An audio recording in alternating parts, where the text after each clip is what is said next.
श्री शिवाय नमस्तुभ्यम। हर हर महादेव। दोस्तों, आप सभी लोग जानते हैं कि 17 सितंबर 2025 यानी बुधवार को पड़ रही है श्राद्ध महीने की एकादशी तिथि। और दोस्तों, ये वो तिथि है जो पितृपक्ष महीने में पड़ने वाली सबसे बड़ी तिथि है, क्योंकि यह बुधवार के दिन पड़ रही है और इसका बहुत ही बड़ा और विशेष महत्व होता है। पूज्य गुरु जी ने कहा है, अगर कभी भी मौका लग जाए और पितृपक्ष महीने की इंदिरा एकादशी तिथि बुधवार को पड़ जाए तो आप लोगों को एक दीपक वाला उपाय तो अवश्य ही करना चाहिए। इन दोनों का संयोग बहुत ही कम आता है। और दोस्तों, पूज्य गुरु जी ने अपनी शिव महापुराण की कथा में बताया है, इस दिन आपको एक दीपक वाला उपाय तो अवश्य ही करना चाहिए, क्योंकि ऐसा दिन पूरे साल में सिर्फ एक ही बार आता है।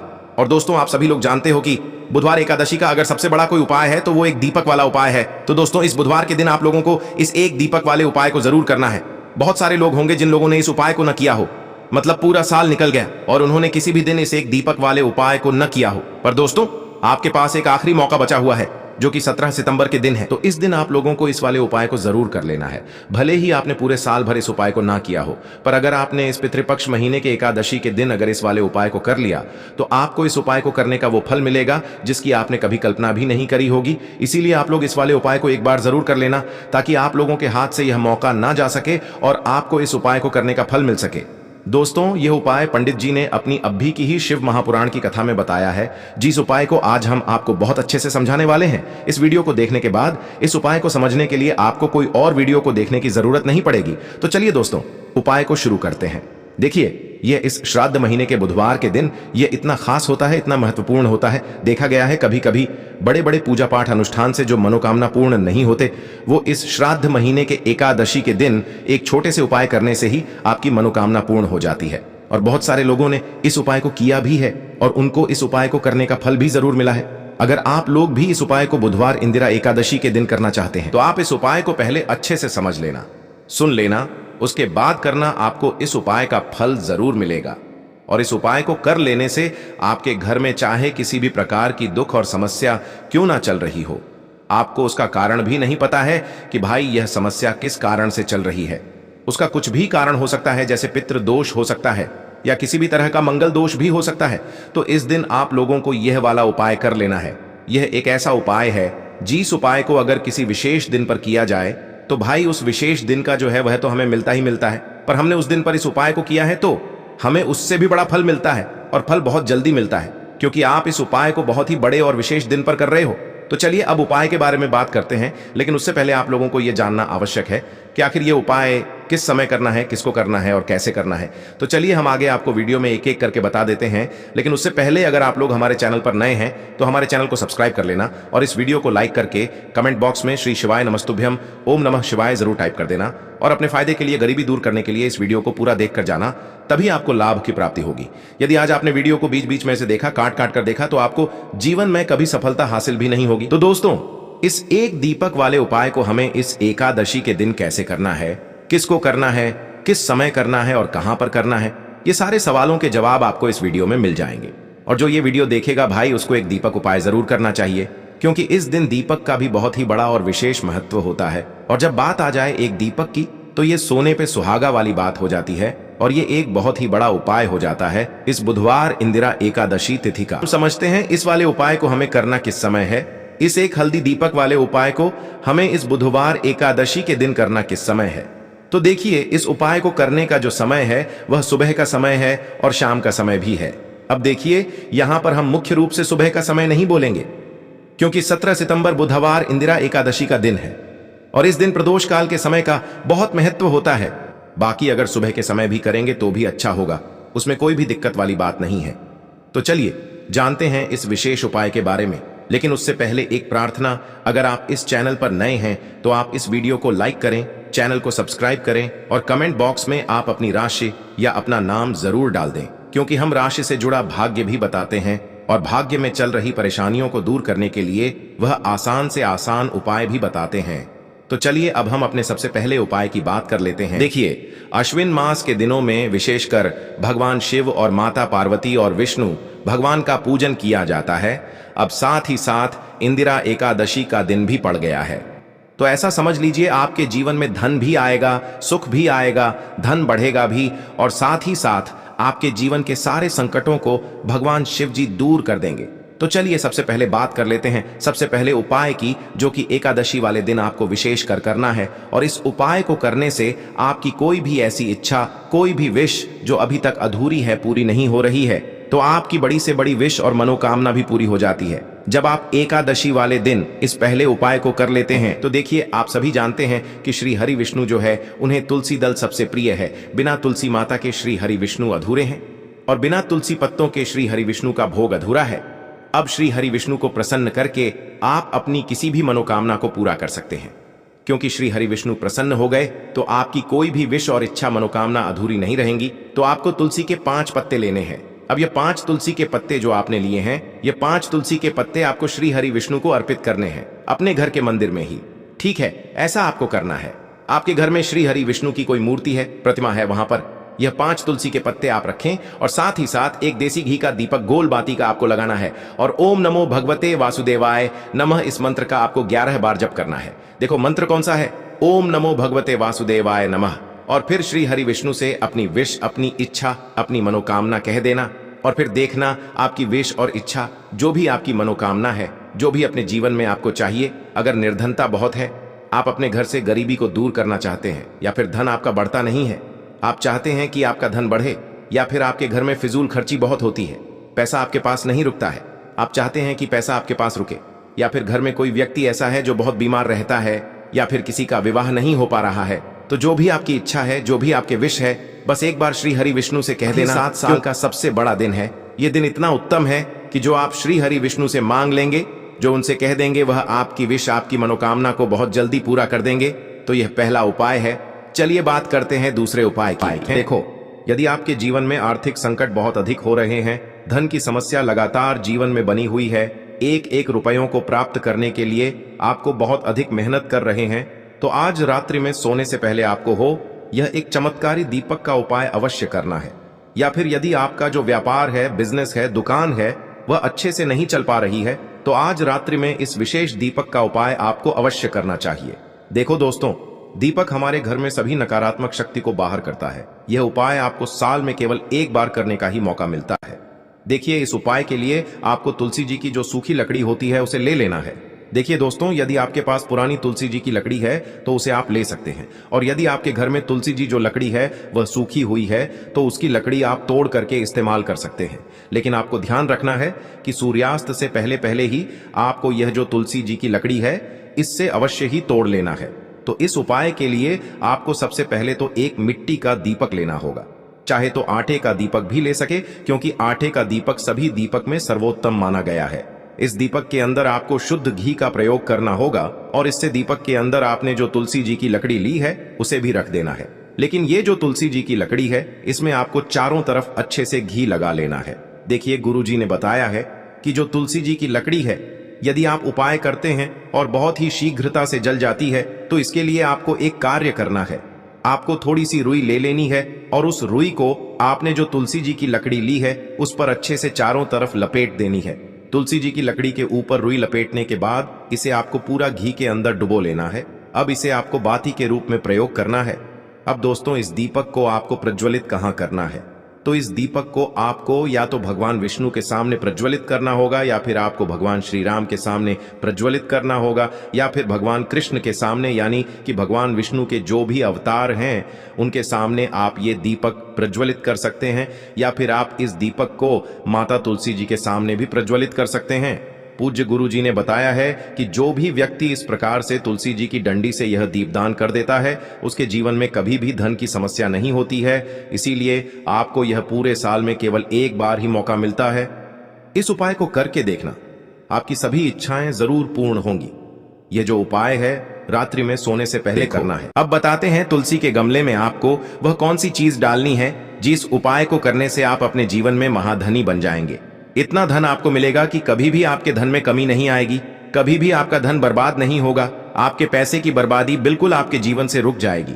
और जो लोग कहते हैं कि घर में पैसा तो आता है, पैसा रुकता नहीं है और पैसा बढ़ता नहीं है, वृद्धि नहीं हो रही है, उन्हें भी विशेष यह तीसरा उपाय एकादशी वाले दिन जरूर करना चाहिए। तो देखिए, पहले ही आपको बता दिया कि श्री हरि विष्णु की पूजा और उनका भोग श्री मतलब तुलसी मैया के बिना अधूरा है ना? और तुलसी मैया जो है वह श्री हरि विष्णु के बिना अधूरी है। तो देखिए, जब भी आप तुलसी का कोई उपाय करेंगे तो सीधे सीधे आप श्री हरि विष्णु को प्रसन्न कर लेते हैं। अब व्यक्ति को, यानी जो भी व्यक्ति है, किस व्यक्ति को कितना धन देना है, यह श्री हरि विष्णु के हाथ में होता है।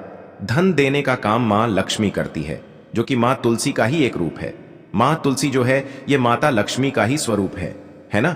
तो आपको करना क्या है, आपको लेनी है यहां पर हल्दी पीसी हुई, जो कि श्री हरि विष्णु से जुड़ी हुई है, आपके गुरु गृह से जुड़ी हुई है, आपकी कुंडली में गुरु को मजबूत करती है, सुख सौभाग्य को खींचने का काम करती है, धन को बढ़ाने का काम करती है। तो एक चुटकी पिसी हुई हल्दी आपको लेनी है, और यह पिसी हुई सूखी हल्दी ही आपको अपने गमले में, तुलसी का पौधा जिस गमले में लगा है उसमें अच्छे से इस हल्दी को डालना है, ठीक है ना।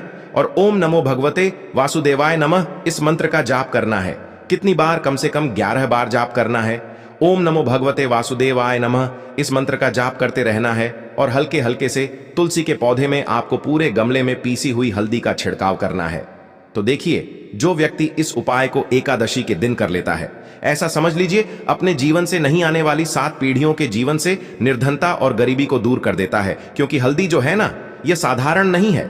हल्दी इतनी उत्तम होती है कि रातों रात आपके जीवन में चमत्कार करती है। आपने देखा होगा कि कोई भी शादी होती है, विवाह होता है ना, कोई भी ऐसा शुभ काम हम करते हैं उसमें हल्दी जरूर लेते हैं। गृह प्रवेश जब हम करते हैं तो हल्दी के स्वास्तिक का निर्माण करते हैं। कोई भी अच्छा काम करने जा रहे हैं, हल्दी उसमें लेते हैं, और हल्दी जो है यह आपके गुरु ग्रह को मजबूत कर देती है। अगर कुंडली में गुरु कहीं ना कहीं मजबूत है तो इससे उत्तम उपाय आपको ऐसा समझिए एकादशी का मिलेगा नहीं। बहुत ही उत्तम उपाय है। तुलसी के गमले में एक चुटकी पीसी हुई हल्दी डालना है, तो यह बहुत ही उत्तम उपाय है। इस उपाय को आप जरूर करें एकादशी वाले दिन, और साल का सबसे बड़ा यह दिन है। तो इस उपाय को करने से श्री हरि विष्णु और महादेव आपसे न केवल प्रसन्न होते हैं, आपसे इतना प्रसन्न हो जाते हैं कि जीवन में कभी आपके गरीबी और निर्धनता को नहीं आने देते हैं। तो चलिए अब बात कर लेते हैं अपने तीसरे उपाय की, जो कि मुख्य द्वार से जुड़ा हुआ है। और यह उपाय है स्थिर लक्ष्मी के वास के लिए। ऐसा पैसा आपके घर में आएगा जो आपके घर में ही रुकेगा। ऐसा पैसा कभी आपके घर में नहीं आएगा जो आपके घर से जाएगा, और विशेषकर फिजूल खर्ची में जाएगा। अब आधे से ज्यादा लोगों की यही समस्या होती है कि घर में पैसा तो आता है लेकिन बहुत जल्दी घर से चला जाता है, या फिर फिजूल खर्ची में चला जाता है। तो धन की बर्बादी जिन लोगों के घर में हो रही है उन्हें विशेषकर यह तीसरा उपाय करना है। या जिन लोगों के पास बिल्कुल पैसा आना बंद हो गया है, सर पर लगातार कर्जा बढ़ रहा है, उन्हें भी यह विशेष तीसरा उपाय करना है। तो देखिए आपको फिर से क्या लेना है, हल्दी लेनी है पीसी हुई, जो कि श्री हरि विष्णु से ही जुड़ी हुई है ना। पीसी हुई हल्दी लेनी है और थोड़ा सा पानी डालकर उसका गाढ़ा गाढ़ा आपको पेस्ट बना लेना है। अब इसी हल्दी से आपको अपने घर में स्वास्तिक बनाने हैं। कितने स्वास्तिक? एक स्वास्तिक आपको बनाना है अपनी तिजोरी पर, जिसमें आप पैसा रखते हैं। चाहे तो आप संदूक में रखते हैं, अलमारी में रखते हैं, जिस चीज में भी पैसा रखते हैं, बस वहां पर हल्दी से एक स्वास्तिक बनाना है। दूसरा स्वस्तिक आपको कहां बनाना है? अपने घर के मंदिर में, है ना। और 2 स्वस्तिक आपको बनाने हैं अपने घर के मुख्य द्वार पर बाहर की तरफ। हल्दी से 4 स्वास्तिक आपको बनाने हैं। 2 स्वास्तिक मुख्य द्वार पर बाहर की तरफ, एक तिजोरी पर है ना, और एक अपने घर के मंदिर में। बस ये उपाय आपने अगर एकादशी वाले दिन कर लिया तो देखिए जो धन की तिजोरी है उसमें पैसा भरा रहेगा। कभी भी धन की तिजोरी धन से खाली नहीं होगी, क्योंकि जहां पर हल्दी का स्वस्तिक एक होता है वहां कभी धन की कमी नहीं होती है। हमेशा वहां पर धन की देवी माता लक्ष्मी वास करती हैं, क्योंकि हल्दी किससे जुड़ी हुई है? श्री हरि विष्णु से। और मां लक्ष्मी कहां होती है? जहां श्री हरि विष्णु वास करते हैं। अब बात करें कि आपके घर का मंदिर जो है उसमें अगर आप एक स्वास्तिक बनाते हैं तो आपके घर से ऊर्जा जो है, पूरे में ऊर्जा फैलती है ना। तो आपके घर में पॉजिटिव एनर्जी बढ़ती है, सकारात्मक ऊर्जा बढ़ाती है। जब आप अपने घर के मंदिर में हल्दी का स्वस्तिक बनाते हैं, आपके घर से बुरी शक्तियां, नेगेटिव एनर्जी जैसी चीजें बिल्कुल आपके घर में नहीं रुकती है। मुख्य द्वार तो इतना उत्तम होता है कि मुख्य द्वार से ही मां लक्ष्मी की नजर सबसे पहले आपके मुख्य द्वार पर ही पड़ती है। और मुख्य द्वार पर अगर आपने हल्दी के स्वस्तिक बना दिए तो मां लक्ष्मी देखते ही प्रसन्न हो जाती है, क्योंकि यह श्री हरि विष्णु से जुड़ी हुई है ना। और हल्दी के स्वास्तिक जहां पर जो व्यक्ति अपने घर के मुख्य द्वार पर बनाते हैं, ऐसा समझ लीजिए मां लक्ष्मी उनके घर में वास करती ही करती है, और कभी भी ऐसे घर को फिर छोड़कर नहीं जाती है। स्थिर लक्ष्मी का वास आपके घर में होगा। यह हल्दी के स्वास्तिक वाला उपाय एकादशी के दिन बहुत ही उत्तम है। साथ ही साथ कोशिश करें कि इस दिन गाय माता को हरी घास अवश्य खिलाएं। अगर आपको हमारी ये वीडियो पसंद आई हो तो हमारे इस वीडियो को लाइक करें, चैनल को सब्सक्राइब करें, कमेंट बॉक्स में लिखें हर हर महादेव, जय मां लक्ष्मी। अब बात करते हैं अगले उपाय की। देखिए हम सभी के घरों में माता तुलसी का पौधा अवश्य ही होता है। तो देखिए हमें तुलसी जी के पौधे से सबसे पहले तो 3 पत्ते तोड़ने हैं। देखो एकादशी वाले दिन आपको तुलसी के पत्ते नहीं तोड़ने हैं। तो देखिए तुलसी जी के आपको 3 पत्ते तोड़ लेने हैं और इन तुलसी जी के पत्तों को तोड़ने के बाद आपको एक चुटकी हल्दी भी अपने साथ में लेनी है। हल्दी के अंदर आपको जल मिलाकर के पेस्ट के रूप में तैयार करना है और इसी के साथ में आपको एक दीपक भी लेना होगा। दीपक आप मिट्टी का भी ले सकते हैं, आटे का भी ले सकते हैं और इस दीपक में आपको शुद्ध घी डाल करके इसमें आपको लंबी रुई की बाती का प्रयोग करना है। देखिए दोस्तों, आपके पास है 3 तुलसी जी के पत्ते हैं। तो पहला जो तुलसी जी का पत्ता है उस पर आपको सबसे पहले तो जो आपने हल्दी ली है उसकी एक बिंदी लगानी है।